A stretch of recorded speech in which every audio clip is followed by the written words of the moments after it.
Yeah, let's talk some football. We're back here on the MJT Football YouTube channel for another upload. I am joined with Tony Tucker. Joe couldn't be with us today, but he'll be with us on the next one. Tony, how's it going? We're about to go over the AFC and NFC playoff pictures in Week 14 going into Week 15. It's going to be exciting to see how this goes down the season, but how's it going, Tony?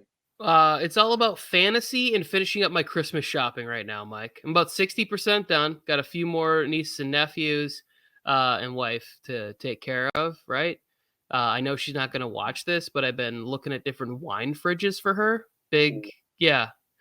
Nothing crazy. Like, we're not getting a wall put into the house. Like, she's not a, extreme alcoholic. I don't even check her into Betty Ford or anything. Just something that's like 36 bottles, 24 bottles of wine, and then just fill that baby up for her. And, have something nice that she can go and pick her, fancy wines from. I don't know anything about wine. They could be shit.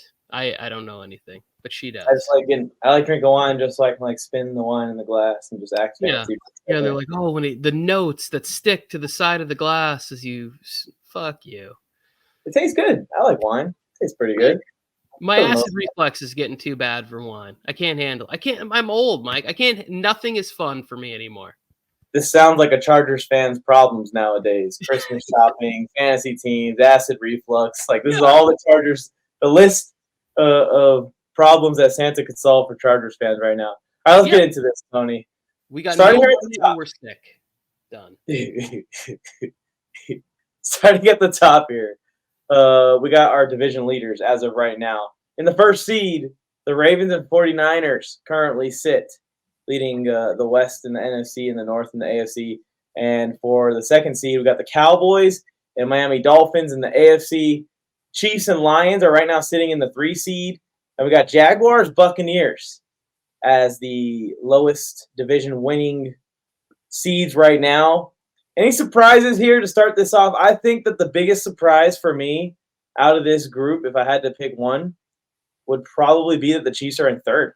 I mean, that's probably the biggest surprise here. Yeah, I think so. And it's just because the way that they're losing these games, it's a lot more offensive problems than defensive problems. So I think that's really the shocker. I didn't know, for some reason, I thought that the Eagles were still in first in that. They're not. Okay. That's kind of a shocker to me. That 2 weeks ago, the team was, 11-1 or whatever whatever they were, 10-1. I don't know what the record is. They're 10-3 now, right? So they were 10-1, and then you lose a couple of these games during one of the toughest stretches ever. So I think I'd probably lean the Chiefs just because they have Patrick Mahomes. But, Cowboys are worthy of being 10 and, being in first place. They're really good. I just realized I hadn't turned my mic on, so there's an audio change, everybody. I apologize. Mic's on now. Now we're good to go. But yeah, I wish I would have stuck to my guns here on the Cowboys, Tony. Because remember, me and Joe went to training camp. We were like, oh my God, let's freaking crown this defense as the best defense in the league. Let's crown this team as the NFC East champs and crown them as Super Bowl contenders. But as the season went on, we obviously saw an ugly loss to the Cardinals, a few other situations where it's like they got blown out by good teams. So everyone's like, the Cowboys are frauds. And I worried on my Dallas Cowboy belief, but I should have just stuck with it. So that way I could have just bragged through the whole thing that I was right. So I'm going to say this. You and Joe were 33% on your intel. You guys went to 3 camps, and you came back and you said the following things to me. Oh, my goodness, the Rams' offensive line sucks. They can't block anybody. This team's going to be terrible this year. I don't know how they're going to win games. Matthew Stafford is going to die on the field. Rams are going to make the playoffs. I'm sure we're going to get to that in a second. Then the other thing you guys told me was, Chargers at camp. Joe Morley, a Raiders fan, goes, I don't know how you guys are going to lose. Your offense is unstoppable. Guess what can't score any points? The offense of the Los Angeles Chargers. So the only thing that you guys got right in reporting back to me was that the Cowboys were dominant. Well, this is the part where I should clip in the recordings that I took of the Rams offensive line getting bulldozed by practice squad defensive linemen and Quentin Johnston just lighting every single DB up on the entire Chargers roster in training camp. Where the fuck did those two things go? I don't know. If I ever get a chance to talk to Sean McVay, I'm going to ask him about that one day, August 18th, 2023. Hey, August 18th, 2023, when the Rams had the worst practice of the year, apparently. Because I remember Joe texted me and he goes, they just had to take Aaron Donald out of the game so that they could run some plays. He wasn't joking. Yeah. It was to a point where like Aaron Donald was blowing up like 5, 6, 7 straight plays if he stayed in. So we just thought like they weren't gonna be able to stop anybody, but man, that team has put it together, and actually the offense is one of the better offenses in football. Yeah, as it should be. When you have Sean McVay, like he's gonna figure it out. That's what great coaching tends to do in this league. And we're going to talk a little bit more about the wild card here in a second and the Rams' chances. I think right now they have a wild card. No, they don't. They're just outside at 8. But what about the NFC South? Who the hell's taking this division, Tony? So I'm going to continue to go with the Falcons just because that's who I picked. I don't really believe it. I think the last time we were on, you asked me, and I was like, would I be shocked if the Bucks won? I wouldn't be. But for whatever reason, I have zero faith that the Saints are going to figure it out, because every time we watch the game, it's like more issues and this guy's hating on this guy. And we didn't talk about this, but did you see that like Can't Guard Mike was like live tweeting a Saints game from home the other day? And he was like, you didn't see any of this? You got to find these tweets. He was like talking of like showing, he was like doing live film study, play by play, going, hey, there's a guy wide open on this play downfield. Oh no. Like there's like 4 or 5 tweets of him just lighting up how bad the Saints are on offense, which to me is hilarious. He then deleted his account on Twitter, apparently. I don't know. I'm not on it. It's just what I hear. It was that bad. And it's like, so I went and looked for some of the screenshots of the tweets. I found one of them. Then he's Derek Carr's arguing with his center. There's like eye rolling going on. There's players talking shit about the head coach. So I just have zero faith, no matter how many great veterans the Saints have on that team. I can't get behind them figuring it out and winning the division. So I'm going to stick with the Falcons. That's a long way of me saying I don't know why, but I'm going to stick with Desmond Ridder and the Falcons. Yeah, it seems like every game they can't get through a game without someone having beef with each other, some kind of fight or argument with the official, or injuries like crazy. This guy goes down, this guy goes down, this guy goes down, and the quarterback goes down for some reason. And in a way, it hasn't really like completely tanked their season yet, but just drama has tanked their season. It's kind of annoying because I picked the Saints to win the division because I saw all the veterans on the team. I was like, there's no way these guys aren't going to have, at very minimum, just like a well-disciplined, well-functioning, well-oiled team. Like, even if they don't have the gas that some of these guys used to have, Michael Thomas doesn't have the gas he used to have. Honey Badger isn't the same old Honey Badger. And even if you look at like Marshawn Lattimore or DeMario Davis, those guys are getting up there in years. Even if they slow down a little bit, you put all these veterans together, they're going to figure it out. Oh, Cam Jordan. How did I forget about Cam Jordan? But it's been the opposite. Seems like egos are prevailing, and it's an absolute mess. And you probably could look at the head coaching situation for that. With Sean Payton, how many more wins the Saints have this year? Yeah, for sure. I think he would have made a difference on the team. And I think he would have gotten. Sorry to cut you off. I think that my own Derek Carr hate worked against me. And how can I pick the Saints to win with Derek Carr hate working against me? Because I hated Derek Carr for so long and talked about how much he sucked and he's not a top 10 quarterback and said all these things about him. And it felt like once he moved over to the Saints that it was like, okay, I can stop doing that now. We can root for Derek Carr. Derek Carr's going to be good. He's going to be fine. He's a veteran. He's put up all these yards. No. They also had the perfect preseason sucker drive for fans. Remember that drive that came out and he was like 7 for 7 and Juwan Johnson's catching balls and Michael Thomas and Olave's getting in. And then there's like a touchdown pass to Rashid Shaheed or A.T. Perry. Like, we just looked at him. We're like, this offense is going to roll and the defense is still going to be top 10, 12-ish. Like, Saints are going to be good. No, The season started and the offense is worse than dink and dunk. I texted you guys at one point in the game. He was 12 of 19 for 37 yards or something like that. I don't know how that's possible. How you could have 19 pass attempts and 37 yards. That's pretty impossible. Well, yeah, I think I'm gonna lean Tampa now. I don't know. I picked them to win last week just because I felt like the Falcons and they didn't really go on a win streak, but they went on a win streak. It's just these wins were like 13-8 or 17-10, but they're just relying on that run game so heavily. They need to get something going through the air. They got too much talent, too many weapons out there. Even if it is just like letting some of these talented dudes get the ball underneath and take it. Like Desmond Ridder doesn't have to do any work. What's funny, Mike, is you say that Desmond Ridder had a career high 320. Yeah, he just had his best game. last week. Best game in the loss too. It's like you watch damn, it, man. you're like, wait, they don't throw the ball, and you're like, oh, but he threw for 325 yards. It's nuts. But we'll see. That division definitely is gonna come down to the wire. I believe they're tied at 6 and 7. It's just a tiebreaker in favor of the Bucks right now. Let's keep an eye on those teams, y'all. All right, let's talk about the wild card now, real quick. In the AFC, the Browns, Steelers, and Colts hold the wild cards with the Texans, Broncos, Bengals, Bills, and Chargers on the bubble. Yeah, That's not accurate. Why is that? it cuts at the Bills. Bills up are on the bubble in the AFC, and then in the NFC, the Eagles have fallen into the wild card spot after their losing streak, and then the Vikings and Packers hold the 6 and 7 seeds at 7 and 6 and 6 and 7, with the Rams, Seahawks, Falcons, and Saints close behind as well at 6 and 7.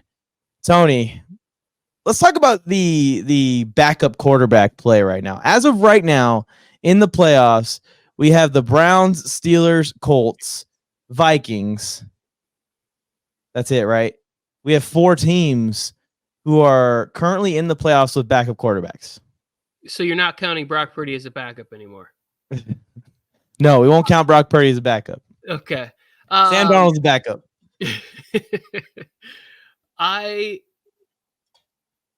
Of all of those teams, and that's like even the teams that are just on like the cusp of making it too, there's going to be more backup QB play on that first weekend than we've ever seen before. Like it's definitely going to happen because there's also like no guarantee that Taylor Heineke won't be announced as the starter for the week 1 playoff game if the Falcons like hang on and find a way to get there or whatever.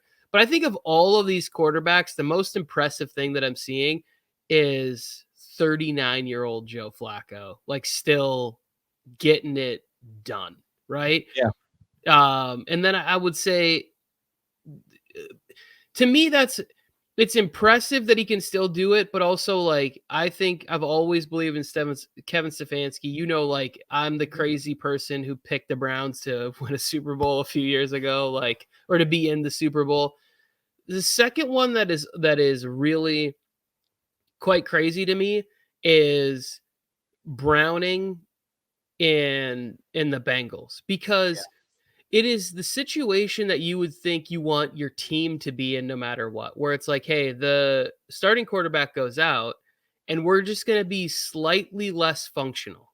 Like we're not going to have that extra special it factor. We need you to win the game. That feeling of like, oh, this can definitely be done.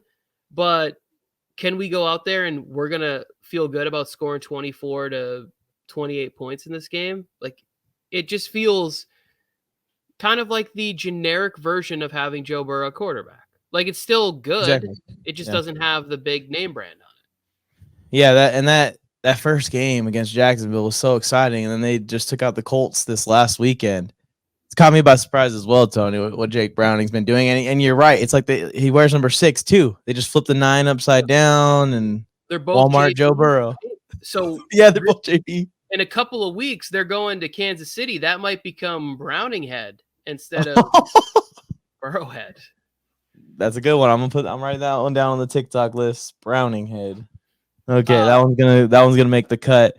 And also with Joe Flacco, like he just went in there and he looked exactly like he did with the Jets last year. It was pretty cool. It didn't look like he took a full year off. Something that's interesting that's developing right now, Tony, is that the Vikings are kind of getting healthy. There's a chance Kirk Cousins is going to be back for the playoffs. They just activated his 21-day window to activate him and use him again. And of course, Justin Jefferson's been on ice as well. So we could see Kirk and Justin maybe in the first round. No, Kirk Cousins is not coming back. Kirk Cousins tore his Achilles.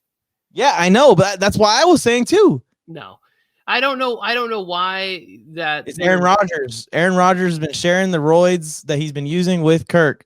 We need to stop talking about these quarterbacks like they can actually get out there and function with 6 weeks, 8 weeks of, rehab for a torn Achilles. Like that's just not happening. It wasn't happening with Rodgers. Even if they were in the playoff hunt, I just won't believe it. And it's not going to happen with Kirk Cousins. And to me, the thing with the Vikings that's weird is, what is the plan? Is the plan to make the playoffs? Because if it is to just make the playoffs, I don't know why they're moving away from Josh Dobbs. Like, I think I read Nick Mullins is going to start for them this week. Like, I would continue to have Josh Dobbs be out there. If the plan is to look and see who could be a long-term cheap backup, then Jaren Hall needs to be the starter. Like, I don't know what the deal is. Like, what is the Vikings' goal for the season? And I personally feel like Jaren Hall looked better than Josh Dobbs. Lit up that one game that he came in for Jaren Hall after he suffered a concussion. But I think that Jaren Hall might even be the better option to win too, let alone just your future. It's tough. It's tough to figure out the Jaren Hall thing because that was a scripted first drive, Mike. Like that's true. That's the thing where it's like you see a lot of that. Teams look good on that first drive down the field. We didn't get to see additional times. It's a little bummer to see what's happening with the Texans. They were a fun story, but looks like they're going to fade out. If I had to pick, and I don't know if this is maybe your next question or not, but if I had to pick right now, I would go Browns getting that 5 seed. Mm. Scroll down. I'm going to take the Broncos in the 6 seed. And then I think I'm going to go with the Bengals in the 7 seed. And then you want to know what I'm going to do? People are like watching this, Mike, and they're like, the Bills aren't making the playoffs. Bills are going to win the division. Dolphins end on a 4-game losing streak and miss the playoffs. Boom! I think I'll go Browns. Bills, Broncos. This is tough because all these teams are in sticky situations. The Broncos, I think, have a good chance right here. Looking at it, it disgusts me that they do. And the Bills, if they can find a way to beat Dallas, then they're on their way. But even if they don't beat Dallas, I remember their schedule being a little bit light towards the end of the year. I think they play Miami week 18, actually. So we'll see how that rolls out. What about the NFC here, Tony? Well, the Dolphins' final games are ridiculously tough. That's not good news. Yeah, no, they play the Jets this weekend. That's their easiest game. They have to. I think they still have to play Dallas. They play the Bills in week 18, and then I think there's a game against the 49ers. Oh man, it's oh man. That's what I'm saying. A 4-game losing streak is not crazy. Yeah, and Tyreek Hill's banged up now. His status is up in the air. They're gonna have a backup center protecting against Quinnen Williams this weekend. That is not good for less fumbles. I'm just saying it's not crazy to me. Wait. Dolphins. So 5-game losing streak. I know we've been slacking on the Pick'em show, but we are still doing the Pick'ems challenge for those that are concerned about it. Are you picking the Jets right now? Is that what you're saying? To win the game? Yeah. Sure. Why not? There we go. Yeah. Tony's first pick of the week is in. Lock it in. Zach Wilson, back-to-back, super bona fide. Can't believe it. Starter of the Jets. I'll believe that when I see that, Tony. Well, let's talk about the NFC here. Eagles are for sure, or Cowboys are for sure going to lock up that 5 spot, which leaves 2 spots available. Vikings, Packers, Rams, Seahawks, Falcons, Saints, all in the picture. I think I would put in Rams. This is tough. I know the Seahawks don't have an easy road either. I want to say Rams Seahawks, but I feel like Rams Vikings because the Vikings have that one game advantage over everybody right now. Yeah, I like the Rams, and I kind of want to cheer for DeVito. Like, I don't think it's gonna happen, but I'm rooting for That'll be him a to win miracle. out. You They're know, I 5-8 mean, right now. They have to I win know out. Yeah, they they have to got to win win out. out. They got it, but That's- it's not yeah, undoable. You know what I'm saying? that's the thing. In the AFC, it's way less likely that these 5-8 teams even stand. Like they'd stand no chance. Let's just be honest. But in the NFC, these 5-8 teams still have a little gleam of hope. Unfortunately, I don't feel like the Bears have a gleam of hope like the Giants do. But yeah, like they can't. What these things don't measure is your hope. Is your soul crushed? like, what's your team actually looking like at 5-8? You know, there's a difference Because- between red hot 5-8 winning streak and Bears are coming off a big win against Detroit, but still I pretty could see the worried Bears about or the Giants. I could see the Bears or the Giants catching a heater because Mm. the crazy thing is that Eberflus's defense is really starting to come into form, and it really helps when you get a second pass rusher, and really you get the team's number one pass rusher. That makes Ngakoue a number two. Now all of a sudden the secondary's playing better. The run defense has always been good. Justin Fields is out here telling people to quit slandering him in the streets. Good for him. Get out there and be a difference maker and make everybody eat their words, or have teams bidding on you this offseason to get out there. But Yeah, I don't either know way. if you told me like I had to really, really pick one. I hate to do this, but I would probably go. I'd probably say the Packers, I guess, are the team that I think has a slightly better chance, but not really. Like Jordan Love just had one of those games where it's like, dude, come on, man. You're missing some really easy throws after 3 electric games. Like I had to watch you scorch the Chargers, but then you can't hit shit against the Giants. Don't do that. Pretty painful as a Chargers fan. It seems like that happens every week too. Like we get the best performance out of every single player that we play. But Well, that's a user. we're gonna put together our own little Chargers rant eventually. Don't y'all worry. We gotta let this thing get even worse and worse and fester even more and more. But that's our thoughts right now as the playoff picture stands. Week 15 starts tomorrow. We're recording this on Wednesday, December 13th. Tomorrow, Thursday. Hopefully this video gets out before then. Excited to see how this unfolds, Tony. I think that there's still a lot of shifting that can go down, and who knows who is going to win this thing when it comes down to the end. Yeah, it's gonna be great. It's funny we didn't even talk about the Steelers at all. Like what's Not happening really. there? Yeah. That situation is just going south, like really, really fast. It's kind of hard to watch. Yeah, Kind of hard to watch, but we kind of saw it coming.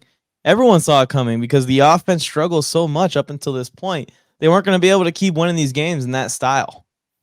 It wasn't it wasn't going to continue. Too many injuries and too bad of an offense. Yeah, now they got a mess with the TJ Watt situation, which I saw it on the field right away. I was like, that guy looks concussed. Why'd they put a visor on him? You see that? I thought he was gonna have to come out of the game when it happened. He looked a little wobbly or whatever, and then he just stayed in there. And I was like, holy shit, this guy's so tough. And then I was thinking, I'm like, wait, Tony, it's not 1994 anymore. Like this is not how we, so much data's poured in about these guys getting Doing some that, smelling salts going and staying in the game and what really happens to him. Like They caught him on film doing it. Yeah, like They caught him on film. Yeah, I shouldn't be, but I just do have this envious feeling of somebody being that tough. Like that's essentially how my football career ended. Like I got knocked out and woke up in a hospital, and I was like, I'm never doing this again. I don't even know where I was. It's like we saw some of the stuff that his brother did in just a slightly older generation, not even like all the way back. Yeah, his brother was a maniac. You could probably rip one of his arms off and he'd go out there and still try and play. Oh yeah, there's a great Favre story, Mike, where he was had a concussion. The doctors were like, "Hey, sit here," and they turn around. He ran around the bench the long way, ran back into the game, and threw a touchdown. And then the doctors came and they said, "Hey, you can't be in the game." And he's like, "I'm fine. I just threw a touchdown." They're like, "You cannot be in the game anymore." Like his head got slammed off the frozen tundra, and then he came back in on the next play, threw a wheel route up the sideline to Antonio Freeman, touchdown. Everybody celebrated, and then Favre left the game with a concussion. It's like, but you can't do that kind of shit anymore. And to get the concussion, he probably juked out 4 people and then threw the ball at the last possible second. They just left him at the body end of the slammed. bench. They didn't take his helmet away. He just grabbed his helmet and ran around the end part of the bench and ran back on the field. I think he threw out like Matt Hasselback, or I forget who the backup was at that time. But he just like kicked him out of the game and came in and was like, "Hey, wheel route, touchdown, 6." Brett Favre, an absolute savage. All right, make sure you guys subscribe to the channel. Help us out by liking this video. Helps out a ton of the algorithm. And comment down below who you think is making the playoffs, who you think is missing the playoffs, especially some of these teams that we talked about, that it could still turn either way for them. And let me know who's winning the NFC East, who's winning the NFC South, and I guess the AFC East is still up for grabs too, according to Tony. It's not according to me. It's according to the facts. The facts of the situation. All right, we'll see you guys on the next one.